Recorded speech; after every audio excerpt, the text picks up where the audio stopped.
بسم اللہ الرحمن الرحیم۔ السلام علیکم فرینڈز، امید کرتا ہوں تمام ٹھیک ہوں گے۔ تو دوستو، جیسا کہ میں نے آپ کو بتایا تھا کہ جو لوگ احساس ایمرجنسی پروگرام کے تحت نااہل ہو چکے ہیں ان کے لیے حکومت کی طرف سے ایک نیو پروگرام لانچ کیا گیا ہے جس کا نام احساس نشو و نما پروگرام ہے۔ تو دوستو، اس ویڈیو میں آپ کے لیے بہت بڑی خوشخبری لایا ہوں، تو آپ نے میری ویڈیو کو سکپ نہیں کرنا ہے، میری ویڈیو کو لاسٹ تک دیکھنا ہے۔ اگر آپ میرے چینل پہ نیو ہیں تو میرے چینل کو کر دیں سبسکرائب اور گھنٹی کے نشان کو پریس کر دیں اور آل پر کلک کر دیں تاکہ ہر آنے والی انفارمیٹیو ویڈیو سب سے پہلے آپ تک آ سکے۔ اور آپ کیسے اس سے پیسے حاصل کر سکتی ہیں، اس میں رجسٹریشن کیسے کروا سکتے ہیں اور اس سے آپ کو کیا فائدے ہوتے ہیں، تو یہ آج کی اس ویڈیو میں آپ کو بتاؤں گا۔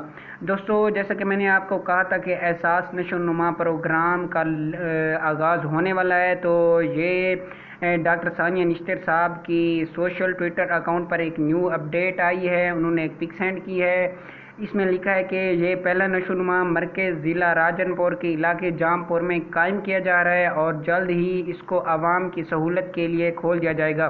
نشو و نما مراکز کے قیام کے لیے تیاریاں زور و شور سے جاری ہیں۔ تو دوستو، آپ دیکھ سکتے ہیں کہ اس کی تیاریاں زور و شور سے جاری ہیں۔ انشاءاللہ یہ اگلے 2-3 دن یا ہفتے تک اسے کھول دیا جائے گا عوام کے لیے۔ تو جیسے ہی اسے کھول دیا جائے گا تو سب سے پہلے جو بھی اپڈیٹ ہوگی تو میرے چینل پر ہوگی۔ دوستو، اس سے کیسے 12,000 جیسے میں نے آپ کو بتایا کہ کیسے 12,000 روپے حاصل کیے جا سکتے ہیں، جو لوگ نااہل ہو چکے تھے لیکن تھے بھی غریب، تو ان کے لیے خصوصی طور یہ کھولا جا رہا ہے۔ تو دوستو، اگر آپ نے ابھی تک میرے چینل کو سبسکرائب نہیں کیا تو سبسکرائب کر دیں پلیز۔ تو اگر آپ کو ویڈیو پسند آئے تو لائک کریں اور کمنٹ کریں، انشاءاللہ میں جو بھی آپ کی پرابلم ہوگی اسے سولو کرنے کی کوشش کروں گا۔